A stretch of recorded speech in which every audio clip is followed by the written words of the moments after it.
You, John Fitzgerald Kennedy, do solemnly swear. I, John Fitzgerald Kennedy, do solemnly swear. That you will faithfully execute the office of President of the United States. That I will faithfully execute the office of President of the United States. And will, to the best of your ability. And will, to the best of my ability. Preserve, protect, and defend the Constitution of the United States. Preserve, protect, and defend the Constitution of the United States. So help you God. So help me God.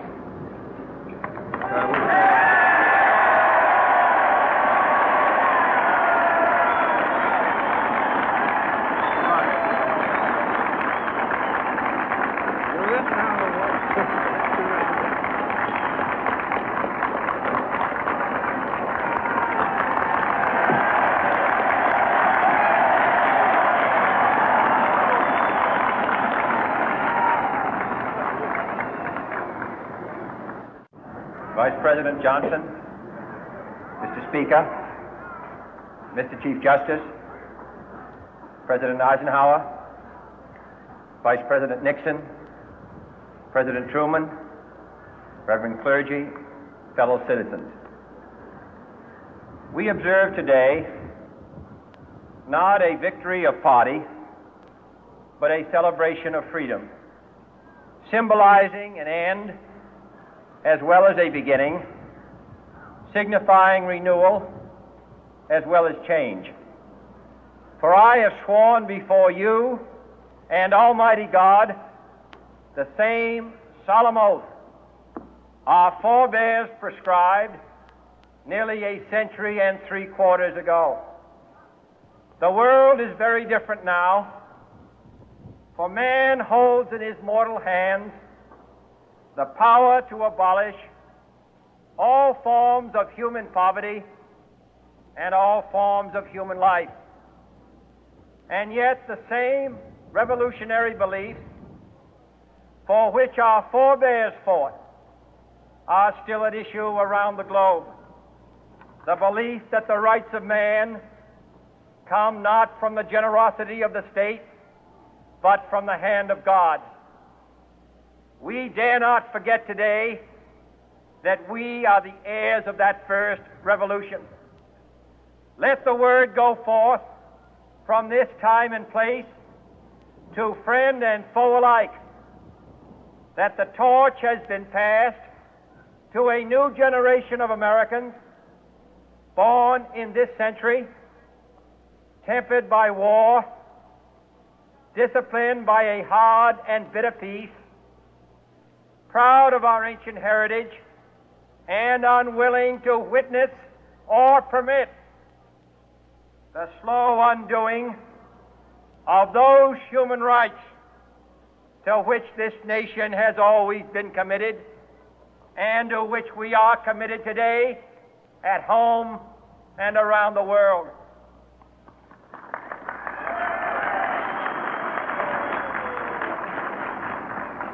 Let every nation know, whether it wishes us well or ill, that we shall pay any price, bear any burden, meet any hardship, support any friend, oppose any foe to assure the survival and the success of liberty.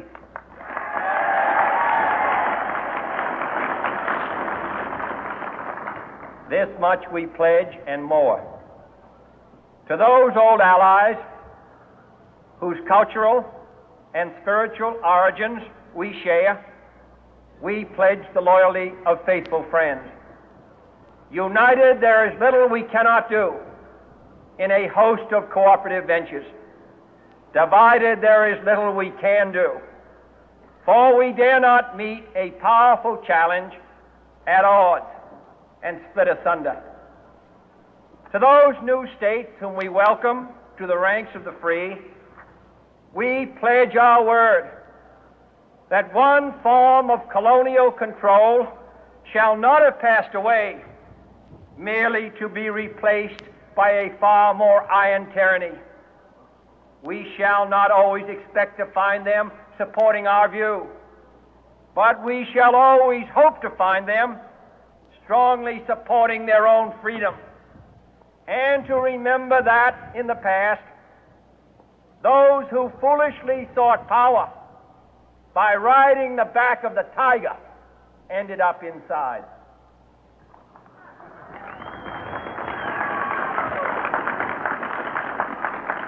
To those people in the huts and villages of half the globe struggling to break the bonds of mass misery, we pledge our best efforts to help them help themselves for whatever period is required, not because the communists may be doing it, not because we seek their votes, but because it is right. If a free society cannot help the many who are poor, it cannot save the few who are rich.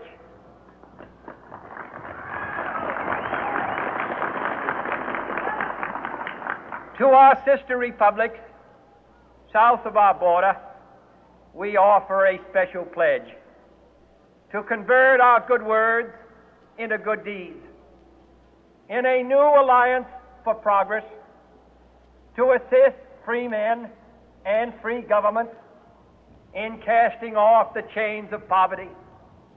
But this peaceful revolution of hope cannot become the prey of hostile powers. Let all our neighbors know that we shall join with them to oppose aggression or subversion anywhere in the Americas. And let every other power know that this hemisphere intends to remain the master of its own house.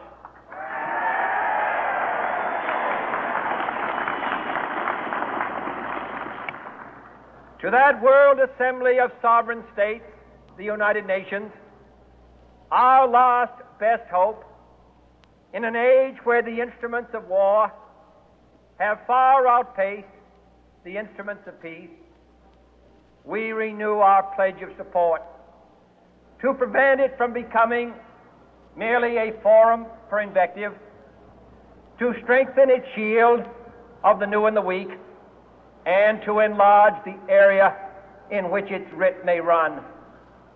Finally, to those nations who would make themselves our adversary, we offer not a pledge, but a request that both sides begin anew the quest for peace. Before the dark powers of destruction, unleashed by science, engulf all humanity in planned or accidental self-destruction, we dare not tempt them with weakness, for only when our arms are sufficient beyond doubt can we be certain beyond doubt that they will never be employed. But neither can two great and powerful groups of nations take comfort from our present course, both sides overburdened by the cost of modern weapons, both rightly alarmed by the steady spread of the deadly atom, yet both racing to alter that uncertain balance of terror that stays the hand of mankind's final war.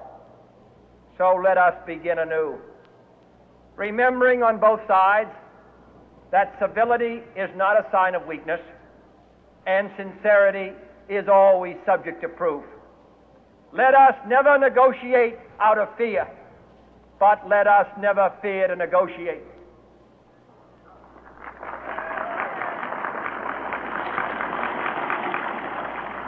Let both sides explore what problems unite us, instead of belaboring those problems which divide us.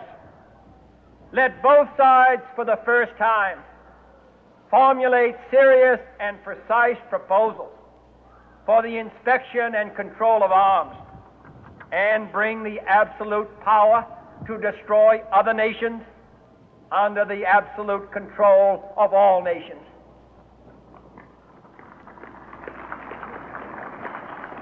Let both sides seek to invoke the wonders of science instead of its terrors. Together, let us explore the stars, conquer the deserts, eradicate disease, tap the ocean depth, and encourage the arts and commerce. Let both sides unite to heed in all corners of the earth the command of Isaiah to undo the heavy burden and let the oppressed go free. And if a beachhead of cooperation may push back the jungle of suspicion, let both sides join in creating a new endeavor, not a new balance of power, but a new world of law, where the strong are just and the weak secure and the peace preserved. All this will not be finished in the first 100 days, nor will it be finished in the first 1,000 days, nor in the life of this administration, nor even perhaps in our lifetime on this planet. But let us begin.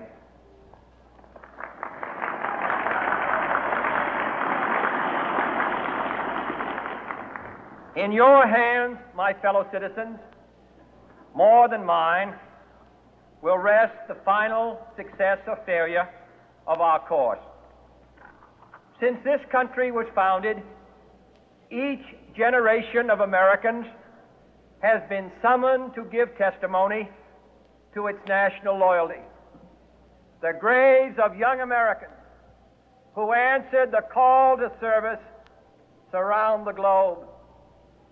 Now the trumpet summons us again, not as a call to bear arms, though arms we need, not as a call to battle, though in battle we are, but a call to bear the burden of a long twilight struggle, year in and year out, rejoicing in hope, patient in tribulation, a struggle against the common enemies of man, tyranny, poverty, disease, and war itself. Can we forge against these enemies a grand and global alliance, north and south, east and west, that can assure a more fruitful life for all mankind? Will you join in that historic effort?